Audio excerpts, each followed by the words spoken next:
malam teman-teman pecinta Tosanaji Nusantara.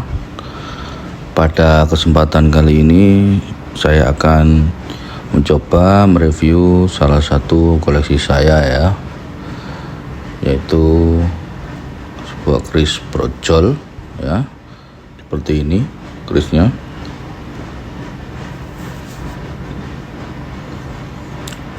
Baik, untuk filosofi dari keris brojol yaitu identik sebagai pusaka ageman dukun bayi pada zaman dahulu. Padahal makna sesungguhnya dari keris dapur brojol adalah sebagai simbol kelahiran jabang bayi. Sebetulnya yang dimaksud bukan pada proses kelahiran itu sendiri, yaitu brojol atau lahir, tetapi lebih ditujukan pada kesucian jabang bayi yang baru dilahirkan, yaitu fitrah manusia. Bayi yang baru dilahirkan tentu masih polos dan suci tanpa dosa. Pesan yang ingin disampaikan oleh sang empu melalui keris dapur brojol adalah agar manusia dapat dilahirkan atau disucikan kembali secara spiritual atau kembali pada fitrahnya. Karena pada hakikatnya dalam diri manusia ada fitrah untuk senantiasa berbuat baik dan menjauhkan diri dari perbuatan jahat dan angkara murka. Sejatinya, nurani manusia selalu merindukan kedamaian dan ketenangan, karena jauh di dasar lubuk hati setiap manusia pada dasarnya selalu ada kerinduan untuk menuju jalan yang lurus. Inilah fitrah manusia yang sesungguhnya, fitrah yang diajarkan oleh semua agama. Baik, kita bergeser ke tuah ya. Tuah dari pada keris brojol adalah, jika kita mengacu pada arti kata brojol atau brojol yang artinya keluar dengan mudah atau lancar, maka dapat disimpulkan jika tuah dari keris brojol adalah untuk melancarkan segala urusan, termasuk melancarkan rezeki dan juga melancarkan proses kelahiran jabang bayi. Keris brojol adalah simbolisasi harapan dan doa kepada Tuhan agar pemilik keris ini selalu diberikan kemudahan atau kelancaran dalam segala hal, seperti filosofi brojol atau brojol.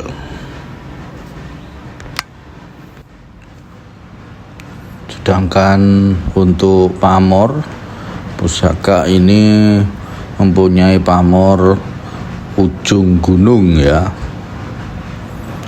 Jadi pamor ujung gunung adalah salah satu pamor keris yang banyak diburu para kolektor Tosanaji ya, serta para pejabat, karena dipercaya memiliki tuah yang ampuh untuk membantu meningkatkan derajat dan pangkat pemiliknya.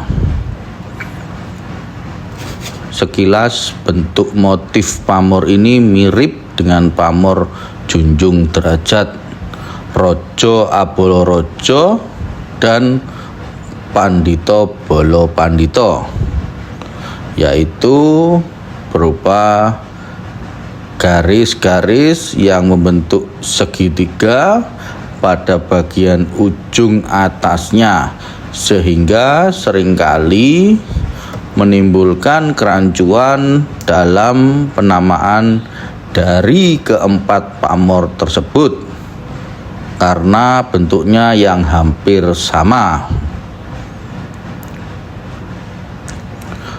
Bentuk pamor ujung gunung yang berupa garis-garis mengerucut dari bawah ke atas seperti puncak gunung merupakan lambang akan pencapaian kekuasaan tertinggi dan pengaruh yang menyeluruh terhadap semua yang ada di sekitarnya. Maka tidak heran jika pamor ini banyak diburu oleh orang-orang yang memiliki ambisi kekuasaan. Perlu diketahui ya bahwa tuah keris adalah manifestasi dari doa yang dipanjatkan seorang empu pembuat kepada Sang Pencipta ya.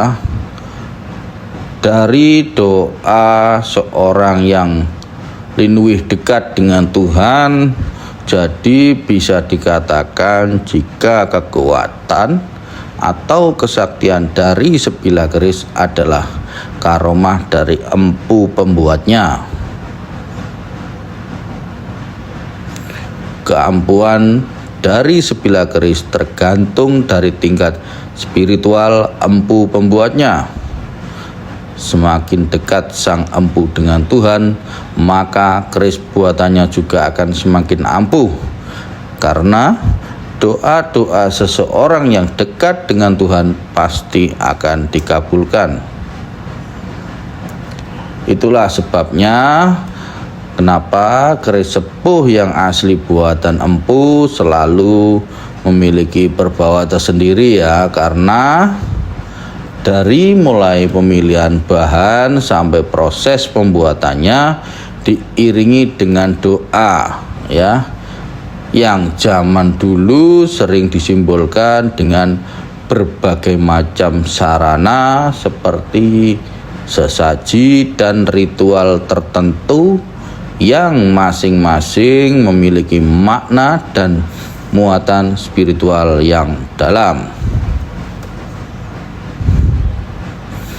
Pamor ujung gunung dengan bentuk mengerucut menuju puncak merupakan simbolisasi harapan agar pemiliknya dapat meraih puncak kekuasaan, memiliki derajat, pangkat, dan jabatan yang tinggi sehingga menjadi orang yang terhormat di masyarakat.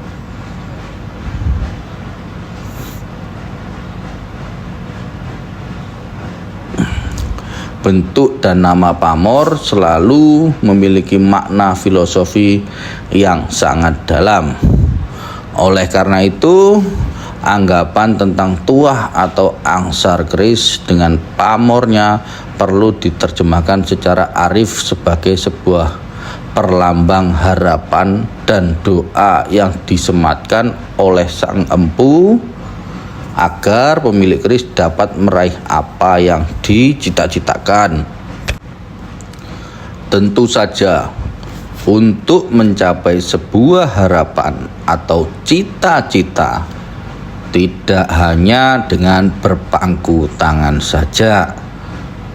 Setelah memiliki keris berpamor ujung gunung, semua tetap harus berjuang dengan kerja keras dan doa, karena setiap pamor juga memiliki pesan yang berkaitan dengan tuah ya.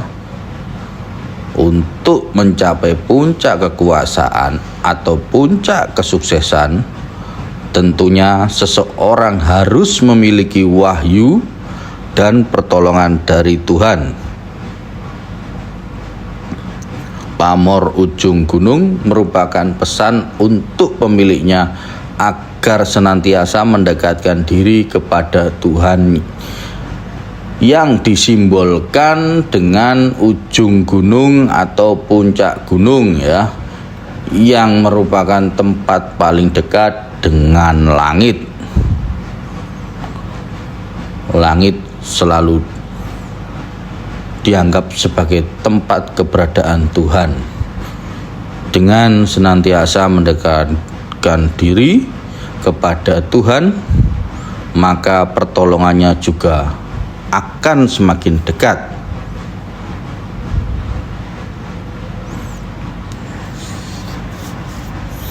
Sejatinya pemaknaan terhadap keris dan pamornya adalah sebagai media pengingat ya, pendukung keyakinan dan kepercayaan diri terhadap sesuatu yang dicita-citakan, dengan tetap berusaha dan memohon kepada Tuhan ya, agar apa yang dicita-citakan dapat dikabulkan. Sekian review tentang pamor ujung gunung. Semoga bermanfaat. Kurang lebihnya saya mohon maaf. Wassalamualaikum warahmatullahi wabarakatuh. Salam budaya.